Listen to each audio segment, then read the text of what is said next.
So if you know us, you know we love Korean dramas. And we also really love Korean cuisine. One dish in particular kills every style, every version out of the water, and that's fried chicken. It's the only KFC that enters this home. So when we're not making this ourselves, one of our favorite spots is Von's Chicken here in the Bay Area. We haven't had too many when we visited Korea, and that's very sad, so when we go back, we're gonna have to do that for sure.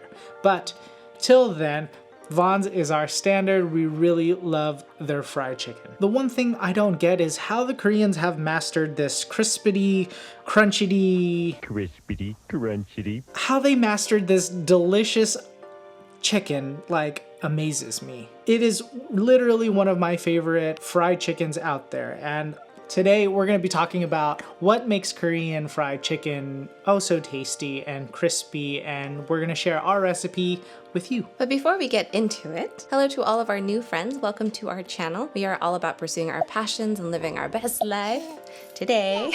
And we hope to share all of our successes, failures, works and progresses with you guys to encourage and inspire you to do the same.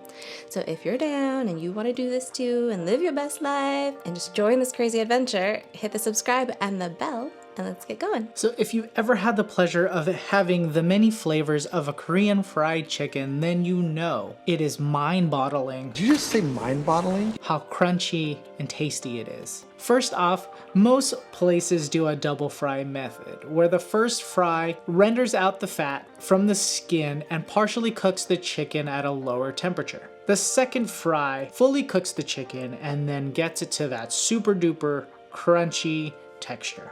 The other factor for Korean fried chicken's texture is the starch. Using either cornstarch or potato starch or a mixture of both really gets it to be crispy.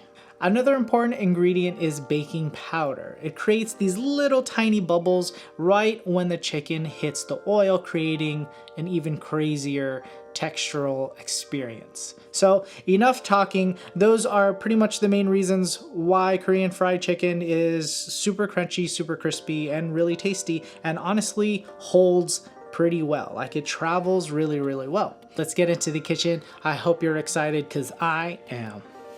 To make Korean fried chicken, you're going to need your favorite pieces of chicken, all-purpose flour, cornstarch, potato starch, baking powder, salt, pepper, garlic paste, and some oil for frying. First, we're going to season our chicken with salt, pepper, and a couple teaspoons of garlic paste. We're going to mix it together really well and then let it sit for at least 30 minutes. Fill up a pot with a hefty amount of frying oil, then bring it up to 350 degrees Fahrenheit. In a mixing bowl, combine 1 cup of all-purpose flour, 3/4 cups of cornstarch, half a cup of potato starch, 1 tablespoon of baking powder, and sprinkle with a little salt. Give it a good mix and you're ready to coat your chicken. When coating your chicken, really give it a good squeeze, rub it in there so that all of that dry ingredients really stick to the chicken. Now you are ready for the first fry of your Korean fried chicken. So make sure you get your station ready and have all the equipment you'll need within reach. Our first fry is at 350 degrees Fahrenheit until they are light golden brown. Then place it on the wire rack as you finish the rest of the batch. When you're done, raise the temperature of the oil to 375 degrees Fahrenheit and do the second fry for all of the chicken until really wonderfully golden brown.